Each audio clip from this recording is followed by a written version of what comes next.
35. ipuina, Ogi Gaztaia eta sagua. Ogi Gaztai zahar batek ezin hartu zituen saguak oinak astunak zeuzkalako, eta asmatu zuen sartzea irina zegoen arraska batean, eta irten zuen zuriz jantzirik. Jarri zen toki ilunean, bestela ezin da, asmo gaiztoz saguak harrapatzeko. Heldu zen toki hartara, sagu gaitz gabeko bat, eta begitandurik gauza zuria ikusita janariren bat zela, erori zen bere etxaiaren atzaparretan. Hala, heldu ziren beste sagutxo bi, eta gertatu zitzaien beste hainbeste.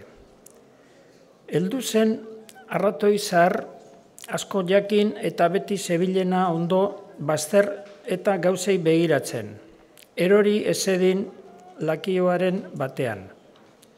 Zuritasuna ikusita ezen erorik hiru sagutxoak bezala gehiegi urreratu.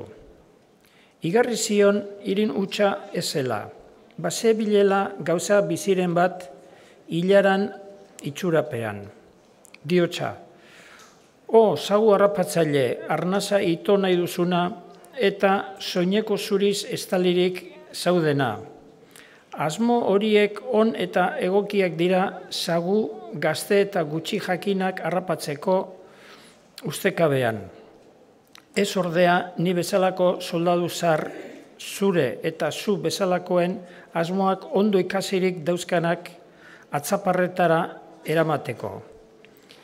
Askotakoa egin bazaituzte zeure urte askoak, bai ni ere jakiteko non zer dagoen. Ipuin honek dio indarrik ez duten askok bere burua gordetzeko badituztela, zuhurtasuna eta argia desegiteko etxaien sendotasun eta asmoak. Belar artean dago sugea, ez bada izan arduragabea.